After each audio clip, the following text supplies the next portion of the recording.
Israel ও যুক্তরাষ্ট্রের হামলার পর ইসরায়েল ও মধ্যপ্রাচ্যের বিভিন্ন দেশে মার্কিন লক্ষ্যবস্তুতে পাল্টা আক্রমণ জোরদার করেছে ইরান। বাড়ছে হতাহতের সংখ্যা। দর্শক, বিস্তারিত জানাতে পাকিস্তানের ইসলামাবাদ থেকে আমাদের সাথে সরাসরি যুক্ত হচ্ছেন এসএটিভির পাকিস্তান করেসপন্ডেন্ট মোহাম্মদ মুসাব। আমরা সরাসরি চলে যাচ্ছি তার কাছে। Good evening মুসাব, welcome to our SATV news studio. Musab, what's the latest situation in the ongoing war between Iran and USA-Israel? Marked the ninth day of the conflict between active conflict between USA, Israel, and Iran. There's been certain moments in this 9-day period that need to be discussed. Firstly, this is less than a year that two times Iran has been attacked jointly by the United States and Israel. Having said that, we've never been this close to a World War III than we are at this point in time. As happens in most wars, truth becomes the first casualty. Today, it was claimed by Israeli media that UAE has actively become a part of this war by attacking Iran.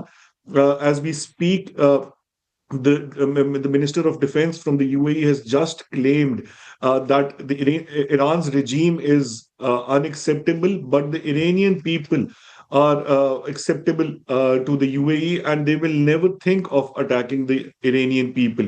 So this means that an active psychological warfare has also been inflicted on the Middle East, where Israel is trying to pitch Arab countries against Iran.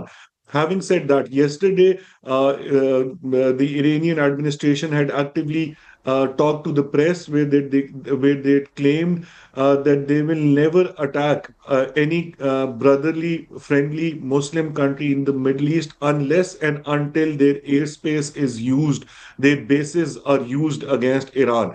So having said that, at this point in time, we are seeing the world split in two parts, from African countries to Europe, from Middle Eastern countries to the Far East. Everybody is sort of taking sides. They're picking sides and deciding which country they want to support to. But having said that, it is interesting to note here that the US was heavily relying on its NATO allies in Europe. Most of them have not come up to the United States standards of being an active part in this war. Last night, we saw the President of the United States of America, Donald Trump, complaining on Truth Social, where he said that they do not need the UK's support anymore in this war. On the other side, we are seeing China and Russia, countries that were considered very close to Iran, that were considered allies of Iran, have not been an active part of this war so far. So this seems to be a long drawn war. Iran's strategy is not to use its stockpile of missiles and drones on a daily basis. News is just coming in where Iran is claiming that tonight will be the night that they'll come up with the biggest attack on Israel and United States bases all over Middle East in the last 9 days.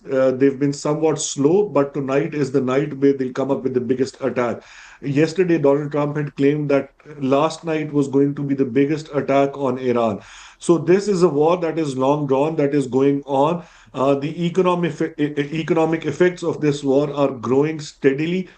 Countries that are relying on Gulf oil and Gulf LNG are now facing the brunt. Their economies are now facing the brunt. In Pakistan, we've seen a 20% increase in petroleum prices yesterday, day before yesterday, which has inflicted a huge impact on Pakistan's economy. Other countries in the region are facing the same consequences. So if this goes out for another 2 weeks, we'll see world economies collapsing. We'll see global recession. The next phase of this war seems to be an attack on desalination plants in the Middle East, which again are of strategic importance because the Middle East relies on them. Thank you, Musab. Thank you for joining with us.